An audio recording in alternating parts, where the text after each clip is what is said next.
Welcome back. Now, this is quite a sobering fact. Did you know that if you're a man under the age of 50, the most likely way you could die is by suicide? So 5,086 men died by suicide in England, Scotland and Wales in 2024. That's according to the latest figures that have been released. And this year marks 20 years since James Wentworth-Stanley took his own life at the age of 21. His family started a charity, James's Place, which provides free, life-saving treatment for other men experiencing suicidal thoughts. They have 4 clinics in the UK, Newcastle, Liverpool, London and Birmingham. The latest one in Birmingham was opened by Prince William last week. James's younger brother, Harry, is taking on a Journey for James this weekend, an ultra-endurance triathlon, connecting those 4 centres, those 4 cities, taking in a 169-mile cycle, a 107-mile paddleboard, and a 135-mile run, finishing in London in a bid to raise £100,000 to open up a 5th clinic next year. I'm delighted to say that Harry joins us now. Harry, very good morning to you. Good morning. There's lots to get to. I have to say, the paddleboard, not that the other parts are easy, but 107-mile paddleboard. Yeah, I think that's definitely the discipline that was the one that I had to wrap my head around as well. And I've put in the hours. I'm pretty sure it's achievable, having toiled on the Grand Union Canal over many weekends in the run-up to this. And but yeah, it was the one area that I had to learn the technique as much as anything. Well, I mean, you're setting off on Saturday, and those statistics, 174-mile cycle, 107-mile paddleboard, 135-mile run, shock me, and it's an incredible tall order you've set yourself. But the other statistics we mentioned shock me even more. Yeah. It's a real major problem that we have in this country.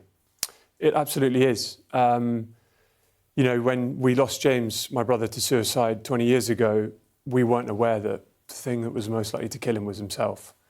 And we've obviously been on a huge journey of discovery that's obviously born out of immense sadness. And unfortunately, we're still in the same situation 20 years on. There's many organisations doing great work, and I think generally speaking, there's a greater awareness across the board of mental health issues. But unfortunately, suicide remains the biggest killer of men in the UK.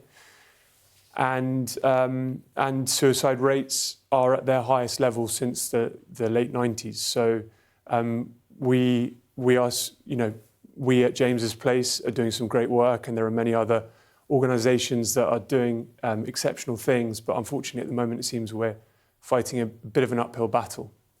I'm so sorry about what happened to your brother. First, I just want to say that. And thank you for the work that you've done in this area, because it is so needed and important. Thank you. I just wondered if you wanted to talk a little bit about your brother. We've seen the pictures of him on our screens. What was he like? He was a very special young man. And he was someone who unquestionably had an incredible future ahead of him. And the thing that saddens me and saddens us all as a family is that suicide is a preventable form of death, and we really feel that he should still be here today. But unfortunately, he went through a short, sharp crisis that played out so quickly we didn't really appreciate what was happening, and before we knew it, he was gone. But as a person, he had it all going on. You know, he was very popular. He was intelligent. He was sporty. He was everything that I aspired to be, really. And yeah, he went through this crisis, as I mentioned, and it's just so desperately sad because he would have gone on to achieve great things. What does James's Place offer people? So James's Place offers, in a very simplistic form, what we think would have saved James if it existed. It is an intervention for a man in suicidal crisis, and it provides an immediate therapy.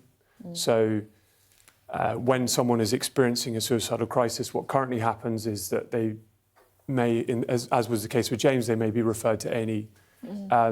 In James's case, he was a low priority patient in A&E, and he fell through the cracks, and he wasn't seen for 2 hours and eventually walked out. So that was his sort of cry for help.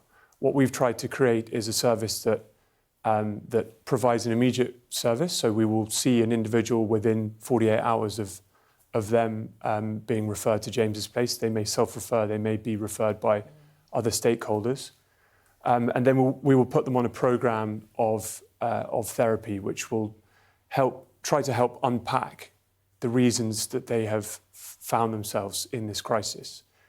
Many of the men who use the service, most of the men who use the service, have never engaged in any sort of therapy in their lives. So one of the biggest challenges that we identified when we set up the service is devising a methodology that would help these men engage with the therapy and help the therapist get a greater understanding of why they're there. So we have something called Lay Your Cards on the Table. And that is a series of packs of cards, if you like. They're bespoke. They're something that we created. And they set out certain scenarios. So the therapist might ask the individual, how did we get here? And they'll lay out the various cards. And they'll explain different circumstances that may or may not have contributed towards why that individual is in crisis. And the person can then point to the cards that resonate. Mm-hmm. So it's a very effective way of getting to the root cause of the issue quite quickly, without the individual who's in the therapy necessarily needing to even open their mouths. Yeah, I mean, it sounds like an amazing initiative. It really does. And I think that you speak very powerfully about, the crisis that your brother was in. And, I reflect a bit on other interviews I've done with people who, have lost very, very much loved ones to suicide. It's not like people feel like this every day, but at that moment, they need that help. And they can obviously get that through places like at the charity that you set up. Let's talk about how much you've raised for them. How much have you raised already through this challenge, and how much do you need to get to? So running total at the moment is about 70,000, which is great, and it's way ahead of where I was expecting to be at this point. I was hoping to raise 100,000. I think I feel very confident of achieving that, and hopefully there'll be good grounds to push that target on a bit in the coming days. If I can get to 100,000 by the time I start the challenge on Saturday, that would obviously be the most amazing goal to shoot for right now, and that does feel within reach. The fundraising momentum has really picked up over the last few days. And how do we contribute if we want to? So I have a Just Giving page. So if you Google Journey for James, Just Giving, James's Place, it should hopefully flash up. We'll make sure to tweet out the link, both of us, afterwards. And good luck. Thank you. Your aim is 9 days to complete this absurd challenge? I know. 8 days. 8 days? 8 days. Well, good luck with it. As Sophie said again, thanks for all that you do. And I'm sure your brother will be very proud. Thank you.